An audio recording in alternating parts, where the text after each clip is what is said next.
गुरुजनों ने भी कहा होगा और मैंने भी कहा। तो एक ने कहा था कि साक्षी के ऊपर क्या है। साक्षी का मतलब है दृष्टा, देखने वाला। साक्षी का मतलब होता है देखने वाला, तटस्थ रूप से, तटस्थ भाव से, निरपेक्ष भाव से देखना, यह साक्षी की दशा है।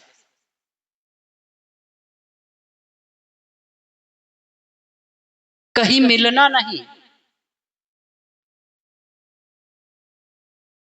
और साक्षी कब होते हैं? जब कोई आपके सामने वस्तु है, कोई प्राणी है, कोई घटना है, कोई परिस्थिति है, उसके आप साक्षी होते हैं। साक्षी देखने वाला, देखने वाला देख क्या रहा है? कुछ घटना को, कुछ वस्तु को, प्राणी को, पदार्थ को, किसी भी चीज को वो देखता है। ये साक्षी की दशा। साक्षी मतलब देख रहा है। तो यहां साधना के क्षेत्र में साक्षी का मतलब हुआ, साक्षी देखने वाला, दृष्टा। वो कौन है? ये आत्मा, जीव। किसका साक्षी है? विषय क्या है? चित्त। चित्त विषय है, चित्त ही दृश्य है। अद्भुत बात है। चित्त दृश्य है। चित्त में जो तरंग आ रहे हैं, जो विचार आ रहे हैं, जो प्रवाह है, वही दृश्य है। और जब तक चित्त सामने है, आप दृष्टा है। ऊपर की बात पूछ रहे थे, इसलिए थोड़ी सी बातें खोल रहा हूं। दृष्टा के बाद क्या? दृष्टाभ्यास कर रहे हैं, हम देख रहे हैं, उसके बाद क्या? तो जब तक चित्त सामने है, जब तक दृश्य सामने है, तब तक आप दृष्टा हैं। और जिस क्षण चित्त विलीन हुआ, मन विलीन हुआ, दृश्य शांत हुआ, फिर क्या होगा? दृश्य मात्र है। तब आप केवल चेतन मात्र हैं, ज्ञान मात्र है।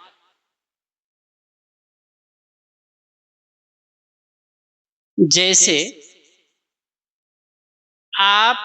मैं कल 3 अवस्था की बात परसों कहा था, जागृत, स्वप्न, सुषुप्ति। जागृत अवस्था क्या है? मन इंद्रियों का व्यवहार काल। स्वप्न अवस्था क्या है? जागृत का आभास काल। और सुषुप्ति है बिल्कुल शांत। न वहां तो न तो मन इंद्रियां हैं, इंद्रियां चंचल है, न तो जागृत की अवस्था है और न सुषुप्ति है। वहां चेतना मात्र है,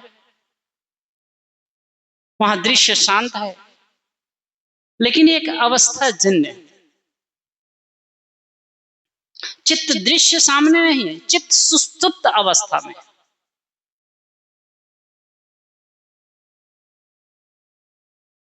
लेकिन ये साधना अभ्यास में ध्यान की बात है। तो जब अभ्यास करता है साधक और अभ्यास की गहराई में पहुंचता है, अभ्यास प्रगाढ़ होता है, चित्त शांत हो जाता है, तब दृश्य मात्र, चेतन मात्र रहता है, ज्ञान मात्र रहता है, चित्त शांत है। चित्त विषय है, चित्त सामने है तो दृष्टा है, और चित्त विलय हो गया तो दृश्य मात्र है। इसको वे योग दर्शन पर वैज्ञानिक रूप से विश्लेषण करता है। योग दर्शन के सूत्र देखें। योग क्या है उसकी चर्चा हुई। उसके बाद कहा योगस चित्त वृत्ति निरोधा। योग क्या है वो बता रहे हैं।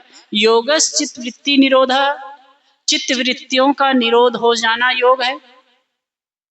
चित्त वृत्तियों का निरोध हो जाना योग है।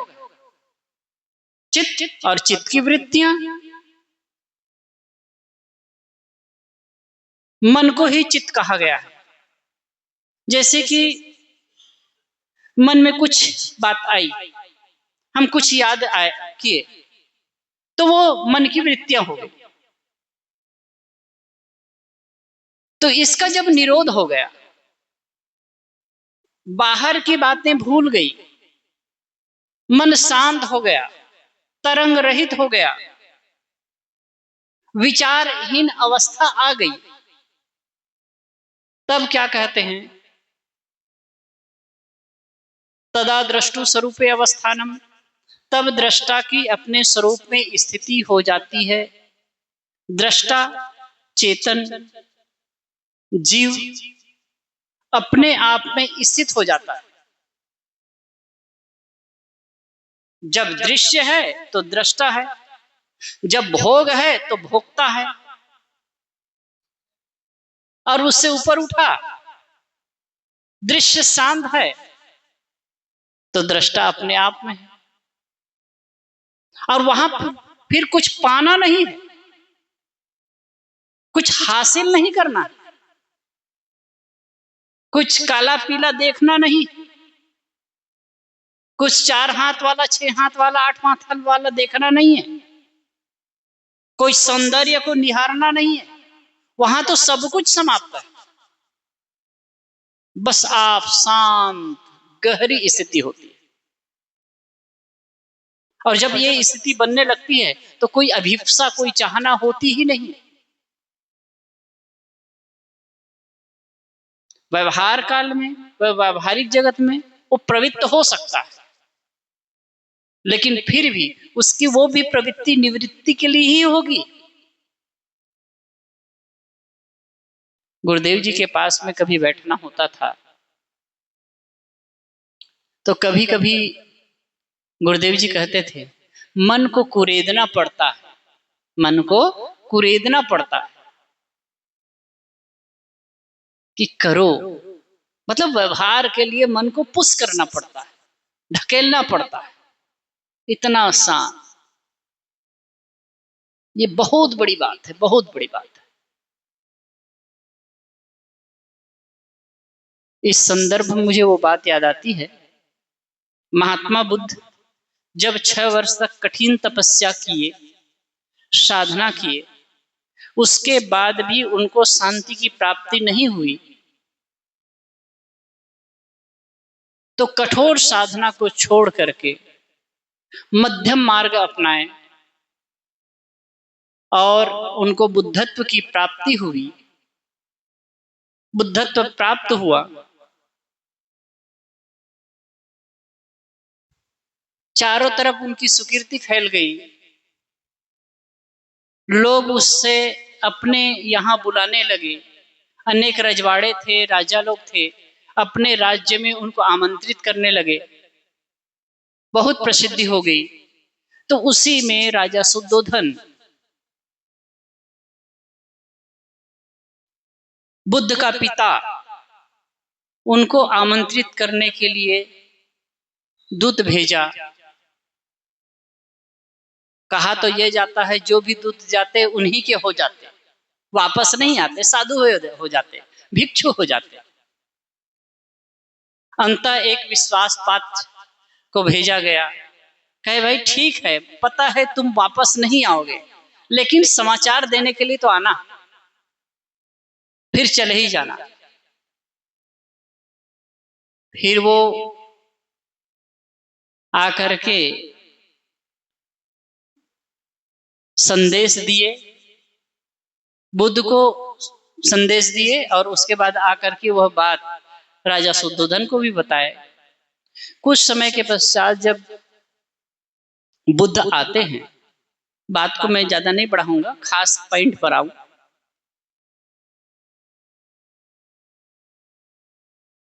बुद्ध के जो चचेरे भाई बाद में साधु हो गए थे, भिक्षु हो गए थे, देवदत्त, देवदत्त ने उन्हें कहा,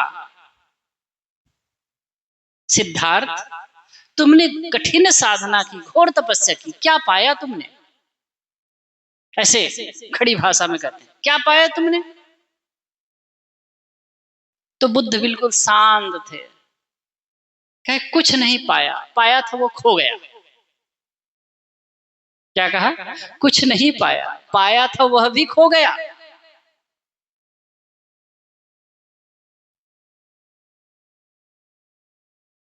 जो था वो खो गया, काम खोया, क्रोध खोया, लोभ खोया, मोह खोया, द्वेष खोया, घृणा खोई।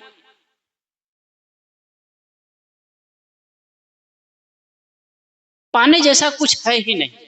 क्या पाऊं? क्या प्राप्त करेंगे आप? जो कुछ भी पाएंगे छूटने वाला ही है। और पाने का साधन क्या है? हमारे पास इंद्रियां। इंद्रियों के माध्यम से जो कुछ पाएंगे तो विषय होगा। मन के द्वारा जो कुछ पाएंगे वो विचार होंगे, कल्पनाएं होंगी। और उसी के लिए दुनिया पागल है। और जो पाएंगे, ये दुनिया का शाश्वत नियम है, ये प्रकृति का शाश्वत नियम है, जो कुछ मिलेगा वो छूटने वाला है, छूटेगा ही, आज या कल में छूटना ही है। तो बुद्ध ने कहा कि पाया कुछ नहीं, जो था वो छूट गया। पकड़ थी वो छूटा, मेरापन है, मैंपन है, अहमपन है, वो छूट गया। जो साक्षी भाव में ना, तद्वत जैसा है वैसा ही समझना। अगर वैसा समझने लगेंगे, कहां ममता, कहां रह जाएगी, मैंपन कहां रह जाएगा। लेकिन हमारा ममत्व तो ऐसा खींचा रहता है, हम पकड़े रहते हैं। आज आंख ढपे, क्या रह जाएगा? जो लोग इस दुनिया को छोड़कर चले गए, उनके लिए क्या रह गया? फिर भी पागलपन और मूर्खता की हद में हम जाते हैं। यह बात सही है, जब तक जीवन है तब तक आप अपना मानकर व्यवहार करते हैं, अच्छा व्यवहार करते हैं। अब ये भी समझ लीजिए, जब वो अनित्यता को, जीवन की अंतिम सत्यता को समझने लगेंगे तो किसी के साथ दुर्व्यवहार नहीं करेंगे, किसी के साथ कटुतापूर्ण व्यवहार नहीं होगी। साधना का मतलब है 1 घंटा आंख बंद करके बैठना नहीं है, 2-4 घंटा के लिए आंख मूंद लेना भी नहीं है। साधना का मतलब एकदम उदास होकर के मुंह लटकाए रहना भी नहीं है। साधना का मतलब है वस्तु स्थिति को जैसा है वैसा समझना, वस्तु स्थिति को जैसा है वैसा समझना, और उसके बाद तद्वत व्यवहार करना। आप घर गृहस्थी में रहते हैं, परिवार में रहते हैं, हम समाज में रहते हैं, जो है जिन लोगों के साथ में हम रहते हैं बढ़िया से व्यवहार करें। कहा है ना, ये संसार एक रंगमंच है, और आप जो है ना एक पार्ट अदा करने के लिए आए हैं। जैसे रंगमंच पर अपना पार्ट अदा करने के लिए, अपनी भूमिका अदा करने के लिए रंगमंच पर आते हैं ना नाटककार, वैसे ही आप हम हैं। तो जिस पद पर हैं, जिस ओहदे पर हैं, जिस नाते और रिश्ते में हैं, उसको बढ़िया से अदा कर लीजिए। उस समय शायद पूज्य श्री गुरुभूषण साहिब जी कह रहे थे,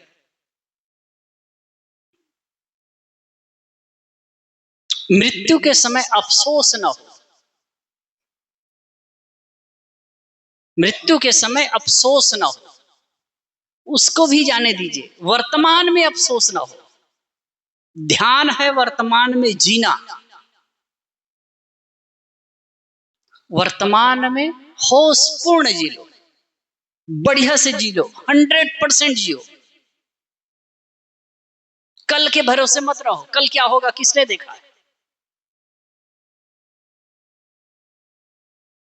ये जिंदगी बहुत बेशकीमती, बढ़िया से जी लें, उधारी की जिंदगी न जिए, कल के लिए मत रखें।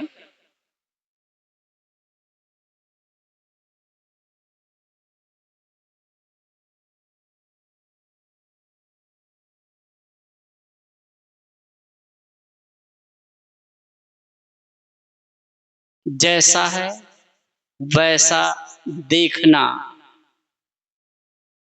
समझ पूर्वक, होश पूर्वक, यही ध्यान की गहराई है। सदर कबीर ने जो कहा है ना,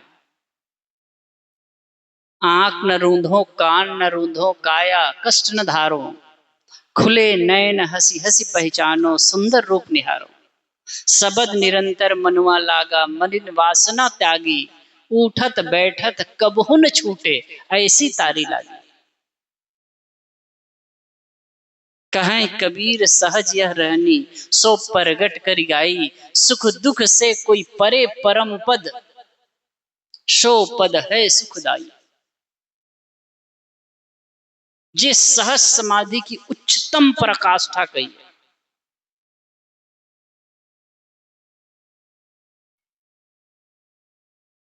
ध्यान दिखाने की वस्तु नहीं, ध्यान उतारने की वस्तु नहीं, ध्यान जीने की वस्तु है। और हम आप जितना जितना ध्यान की गहराई में जाते जाएंगे ना, उतने उतना मन जो है ना ग्रंथिहीन अवस्था में आता जाएगा। कल मैं विपश्यना का एक रूप दिखा रहा था, प्रयोग करा रहा था, परसों भी कुछ कराया। उसका मतलब क्या है आप समझते हैं? आप अगर शरीर स्तर पर देखें, ये दो रूप में मैं कहता हूं इस चीज को, शरीर की संवेदनाओं को देखते हैं, होशपूर्ण देख रहे हैं, कहीं अनुकूलता है कहीं प्रतिकूलता, मतलब कहीं अनुकूल संवेदना हो रही है कहीं प्रतिकूल संवेदना हो रही है, उसे होशपूर्ण देख रहे हैं। कितने लोगों को लगा होगा क्या ये शरीर को दिखा रहे हैं, क्या बॉडी को दिखा रहे हैं, उसको तो देख ही रहे हैं, नहीं देख रहे हैं ना आप।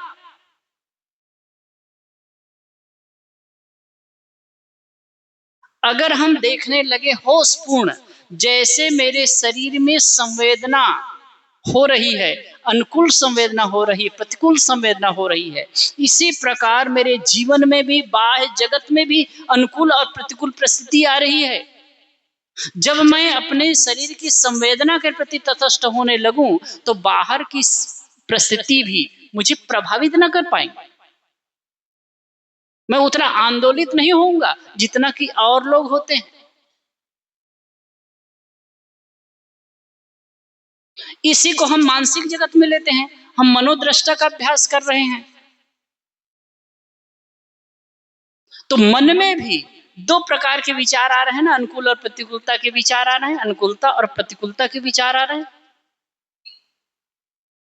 जो संस्कार आपके अंदर, हमारे अंदर गहराई से गड़ा हुआ है, वही चीज निकल रहा है बारंबार।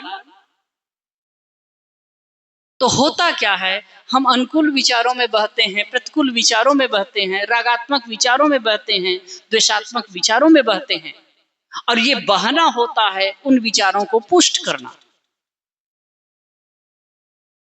पता नहीं जन्म जन्मादि के संस्कार भरे पड़े हैं कब के, और उन्हीं के बदौलत वर्तमान में भी हम रागात्मक और द्वेषात्मक व्यवहार कर रहे हैं, और उसी से चित्त बोझिल होता जा रहा है। तो आप तटस्थ भाव से जब देखने लगते हैं, तो जिन भावनाओं में, जिन विचारों में, जिन वेदनाओं में आप सुखी दुखी होते हैं, अगर होशपूर्ण देखने लगे, तो वो सुख दुख का कारण ही समाप्त हो जाएगा। फिर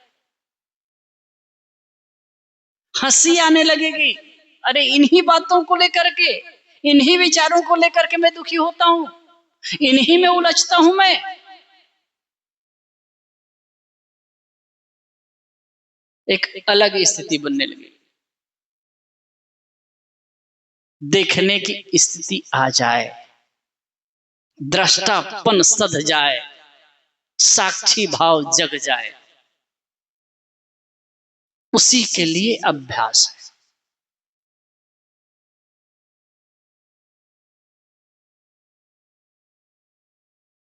कुछ प्रयोग कराने की बात कर रहे थे, लेकिन उसके लिए समय नहीं है। कुछ समय के लिए आप केवल साक्षी हो जाएं, शांत,